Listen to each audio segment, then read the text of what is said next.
वंदे मातरम, भारत माता की जय। लाइव हूँ आप लोगों के बीच, जैसे कि मैंने कहा था कि शाम को मैं आप लोगों के बीच लाइव आऊँगा और पूरी बात बताऊँगा। पूरी बात का मतलब ये है कि जो बात हम लोग, जो घटना अभी आप लोग देख रहे होंगे, पहले तो आप लोग वीडियो को शेयर करिए, फिर मैं अपनी बात को शुरू करूँ। आपका जो नैतिक जिम्मेदारी है कि मेरी इस आवाज़ को ज़्यादा से ज़्यादा तक लोगों तक पहुँचाइए। लाइव को शेयर करना आपकी प्रथम प्राथमिकताओं में से एक होना चाहिए, अगर आप समाज की कुरीतियों के खिलाफ लड़ना चाह रहे हैं तो। जैसा कि आप जान रहे हैं कि पिछले 10 दिन पहले, 10 दिन हो गया है कि छपरा के माझी के मुबारकपुर गांव में, बिहार में बुरी तरीके से 2 राजपूतों को पीट पीट के मार दिया गया। वो सबको पता है, सब जानते हैं, बहुत अच्छे से जानते हैं। लेकिन सबको ये नहीं पता है कि 10 दिन में घटनाक्रम में हुआ क्या। घटनाक्रम में ये हुआ कि अभी तक एक भी गिरफ्तारी, 2 गिरफ्तारी हुई है और 10 दिन से लगातार इंटरनेट सेवा बंद कर दी गई है। आज इंटरनेट ऑन किया गया, धारा 144 वहां पे लागू है। धारा 144 लागू होने की वजह से ना किसी को आने जाने दिया जा रहा है, ना परिवार से मिलने दिया जा रहा है। आप लोगों को ये जानकारी नहीं है। अगर ये जानकारी मैं इसलिए दे रहा हूं कि आप लोगों को क्लियर होना चाहिए कि समाज को किस स्तर पर बिहार की गवर्नमेंट तोड़ रही है, समाज की एकता को किस लेवल तक बिहार की गवर्नमेंट तोड़ रही है। ये मैं आप लोगों के बीच बहुत कॉन्सेप्ट क्लियर करके बताना चाहता हूं। आज मैं वहां के डीजीपी से बात हुई, फिर वहां के एसपी से मेरी बात हुई। उन्होंने कहा कि अध्यक्ष जी, केवल आप 4 लोगों के साथ वहां जा सकते हो, एक गाड़ी से। उनके कहने के अनुसार मैं एक गाड़ी से 4 लोगों के साथ परिवार से मिलने गया। परिवार से मिलने के बाद जो चीजें हमें पता चली, शायद वो आप लोगों के बीच नहीं पता है। आप लोगों को पता नहीं है कि जो पहली हत्या अनिमेष की हुई, फिर राहुल की। अनिमेष, उसके मां से मैं मिला, मां को 17 साल बाद अनिमेष पैदा हुआ था और उसको बेरहमी से पीट पीट के मार दिया गया। जबरदस्ती फार्म में ले जाके, जबरदस्ती गुंडई करके, वहां का मुखिया पति, मुखिया वहां की महिला है, वो भी हत्या में उतनी ही इन्वॉल्व है जितना उसका पति इन्वॉल्व है। अभी तक ना उसकी पत्नी की गिरफ्तारी हुई है, ना उसके पति की गिरफ्तारी हुई है। केवल 2 लोगों की गिरफ्तारी हुई है वहां पे और पूरे समाज को बांटने का काम किया गया है। ऊपर से क्षत्रिय समाज के लोगों पे 5-5 एफआईआर कर दिया गया है। क्या बिहार सरकार जंगल राज के तरफ जा रही है कि नहीं जा रही है? मैं नीतीश कुमार से पूछना चाहता हूं कि आपका सुशासन यही है? आप सुशासन बाबू हो कि आप दुशासन बाबू हो? आप क्षत्रिय समाज को, राजपूत समाज को परिवार से मिलने नहीं दिया जा रहा है। आपको किस चीज की डर है? यहीं कहीं अन्य जातियों में यह घटना हुई होती तो क्या आप इस तरीके से धारा 144 लगाते, इंटरनेट बंद करते? बिहार के इतिहास में पहली बार यह हुआ है कि पूरे परिवार को, जिसके घर में पीट पीट के 2 लोगों को मार दिया गया, एक लड़का वेंटिलेटर पे है, उस परिवार को हाउस अरेस्ट करके रखा गया है। क्या इस तरीके की चीजें चलेंगी? पहली बार बिहार में ऐसा हुआ कि इंटरनेट बंद किया गया। पहली बार बिहार में ऐसा हुआ कि धारा 144 लगा के एक समाज विशेष के लोगों को टारगेट करके वहां पे हाउस अरेस्ट कर दिया गया। एक बिटिया जिसके भाई को पीट पीट के मार दिया गया, सोनाली, उसको अपने भाई के लिए वो अपने समाज से बात कर रही थी, उसके ऊपर भी एफआईआर दर्ज कर दिया गया।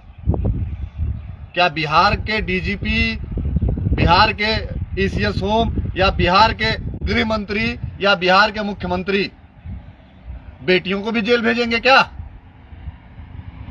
क्या बेटी जो अपने भाई के न्याय के लिए अपनी आवाज रख रही है, उसको भी जेल भेजेंगे क्या? आज उस बेटी से मिलने के बाद यह लगा कि अपने समाज में छत्राणी जिंदा है। और आप लोगों से एक अनुरोध और भी है कि मैंने जो क्यूआर कोड आप लोगों के बीच डाला है, अकाउंट नंबर डाला है, उसमें आप लोग जितना ज्यादा से ज्यादा हो सके उतनी मदद परिवार की करिए। मेरा हाथ जोड़ के आप सभी लोगों से अनुरोध है, निवेदन है, प्रार्थना है।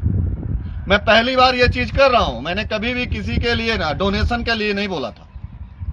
मेरी ये पहचान रही है, मैं कभी डोनेशन के लिए नहीं बोला हूं। लेकिन उस परिवार से मिलने के बाद, उस परिवार की स्थिति देखने के बाद मुझे ये लगता है कि पूरे देश के क्षत्रिय समाज के लोगों को अपने धन की पेटी खोलनी पड़ेगी, मदद के लिए आगे आना पड़ेगा परिवार को। पूरे माझी क्षेत्र में 17,000 पुलिस वालों को उतार दिया गया है। करणी सेना का एक अध्यक्ष जा रहा है, उसको ऐसा प्रमोट किया जा रहा है जैसे यहां पे कोई ऐसा इंसान आ रहा है कि जो पूरे समाज में आग लगा देगा। मैंने पुलिस से कहा कि मैं समाज से जुड़ी चीजों की लड़ाई लड़ता हूं। मेरे समाज के 2 बेटों को मार दिया गया एक वेंटिलेटर पे, उसके बाद भी हम लोग पुलिस के साथ खड़े हैं, पुलिस की व्यवस्थाओं में खड़े हैं, पुलिस की मदद में खड़े हैं। इससे ज्यादा आप क्षत्रिय समाज से क्या उम्मीद करोगे? 3 दिन का समय समाज से मांगा गया है। पुलिस कि 5 अभियुक्तों को गिरफ्तार करके उनके ऊपर गैंगस्टर गुंडा एक्ट लगा के जेल भेजा जाएगा, परिवार को संतुष्ट किया जाएगा। अगर 3 दिन के अंदर ये बिहार की सरकार नहीं करती है तो बिहार की सरकार तैयार है समाज और क्षत्रिय समाज की प्रकोप को झेलने के लिए।